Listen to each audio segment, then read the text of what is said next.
Okay, bye. What's up, guys? Adventure Vehiculist here. I'm sure the video quality is gonna suck. I'm on my cell phone, selfie camera. It's awful. It's basically a potato. But I have some exciting news that I just want to tell you guys about. I'm on the freeway right now, headed down to Corvallis, Oregon. And I'm headed down here to buy something. It's a new project. I've been seeing this around on the marketplace for a while. The way I usually end up buying things is sometimes it's a snap judgment. I just buy things in a day, but more often than not, I like to scour the marketplace, and sometimes I look for those things that sit around for months and months that nobody else wants, that they never change the price on, that it never goes anywhere. You know, I look for the misfits. Things that sell in an hour are probably not going to be the things that I'm going to buy because they're just too competitive. I like that niche stuff. Well, I found something that's just right in my wheelhouse. That's something I want. It's something that's depreciated pretty hard, so it's pretty cheap. But it's something that I have a vision for. I think I can do something with it. So, yeah, I've spent the last few days basically scrounging up money and making deals, figuring out how I'm going to get down here and figuring out how I'm going to get 2 cars back. I'm pretty sure I have it all worked out now. So I got a bunch of money in my pocket and I'm headed down south. We're going to go look at this thing and we'll see what we find. Hopefully, you know, it all works out and it's as advertised. So I end up having it, bringing it back, and if that does work out and the project ensues, I think it's going to be something you guys are really going to like. The channel, everybody that's followed along with what I've done so far is just really going to like this new project that I'm bringing in. So I hope you guys stick around, stick tuned, and make sure you hit that subscribe button so you see everything that comes next. Here it is. 1.8T automatic all-wheel drive wagon with some minor bumps and bruises. I'm also standing in the road. There's a car trying to go by. It's alright, fuck them.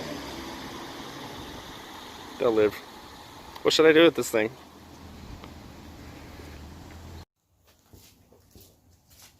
Alright guys, good morning. Welcome back to the channel. It is a new day. I was up all night last night driving. I literally spent 9 hours yesterday driving plus to go get this thing right here. I had to go down to Corvallis. I paid for it in advance, and then I went and found another driver. Then I came back, picked it up. We drove both cars back to here, and then I had to drive my spare driver back down to Corvallis, drop him back off, and then come back. So I did 4 trips down and back, just to get this thing home. But it was so worth it. I would do it again in a heartbeat. I'm still pretty exhausted from all the driving, but I am so excited about this thing that I woke up first thing in the morning and I'm ready to just start tearing it apart. This thing is a 2004 Volkswagen Passat. It has a 1.8T turbo inline 4 motor. It's the 4Motion package, so it normally runs in front wheel drive until it senses slip, and then it sort of starts to power into all-wheel drive, which is pretty fancy and cool. It is an automatic, but these Volkswagens have the Tiptronic automatic, so you can shift them manually anyways, which is pretty fun. And these days, I don't mind. Driving a true manual actually gets really old in traffic. I live in the city. I spend a lot of time in traffic. I don't really get to go out to mountain roads a whole lot, so these days I'm kind of into the automatic gang anyways. I picked this car up for $500, and anyone that knows anything about these knows that that is an absolute steal. The previous owner, by my estimation, had to have had about $15,000 into this car. I am not kidding. They bought it for like $6,000. They put over $6,000 worth of repairs into it at one point. They did a whole bunch of upgrades. It's got ECS knuckles and all new steering rack and new shocks, new tires. It's the way it goes. It's a nice car. A family spent a lot of money keeping it nice and taking care of it. Honestly, it's been very well maintained. They did the 100,000 mile tune up on it with timing belt, water pump, and all that at 80,000 miles. And then they did another 100,000 mile at 160. So they did them both 20K early, which is just fantastic. It has about 200,000 miles on it now, which means that it should only have about 40K on the tune-up. And it runs really good. It drives good. I drove it all the way home on the freeway. It does have a little bit of a vibration above about 80. I guess that's probably to be expected considering all the body damage. I don't hear any turbo noises coming from under the hood. So I suspect, I mean, it has 200,000 miles. I think it's the stock turbo. So I think it's probably just really worn out and it's just not doing anything anymore. Which is fine. That's pretty much what I do. And it's still in there. I paid $500 for it. It's a turbo car. Thus, it is a $500 turbo car, even if the turbo's not doing anything right now. Eventually, once I finish doing all the other things I want to do to this, I can always put another turbo in it. Maybe we'll get a tune on it. We'll start actually putting some power to it. But for now, that's not really the main focus of what this is as a project to me. I'm going to be focused more on converting this thing into a Ute.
Alright, so I think this is about going to wrap up episode 1 on the new Turbo Ute $500 car. It's in a really good stopping point for me right now because I've pretty much pulled out the whole interior. Got all the seats out of the way. The headliner is just kind of stuck in place for now, but I can pull it back out easily enough. In other words, it's basically ready to cut the roof off and the C-pillars and D pillars, because it's a wagon, I guess. I don't know. The last pillar right there. Anyway, but I'm not going to do that yet because obviously I want to put in a new cab back at the C-pillar. And I don't have anything to put there right now. I don't have any scrap steel. I don't have a hatch like what I used on the Honda Civic Ute. So for now, I'm kind of stuck. And I'm just going to leave it. You can kind of look at it right now as it is. And kind of just envision what it's going to look like. With the windows being there. And then the one missing. Kind of gives you an idea of what it's going to look like as a truck. It's going to have a very small bed, but that's all part of the plan. And I plan on putting a hitch on it so that I can just tow with it. It currently has bad tags, so I'm going to have to get it registered and insured and all that jazz before I can really drive it much. But, you know, just being a project right now, I just want to work on it, and I'm going to tinker with it and drive it up and down the road. It is so much fun to drive. And I just took it up and down the road just now, and having just removed hatch, glass, back seats, stuff like that, it makes a noticeable difference. Look at how much the gap in the rear wheel is compared to in the front. Noticeable. So I hope you guys are enjoying the new project. I hope you guys are excited for this thing. Stay tuned. Please subscribe to my channel and give me some comments and let me know what you think of it. If you got any ideas, let me know. Should I paint it? Should I paint the wheels? Should I put different wheels on it? Should I put big tires on it? What should I do with it? Obviously, Gambler's a given. Maybe Hoopty Cross too. I mean, it's turbo all-wheel drive, so it seems pretty prime to be rallied, especially considering how cheap it was. I guess you guys will just have to stay tuned and let me know what you think. I'd really like to hear your opinions.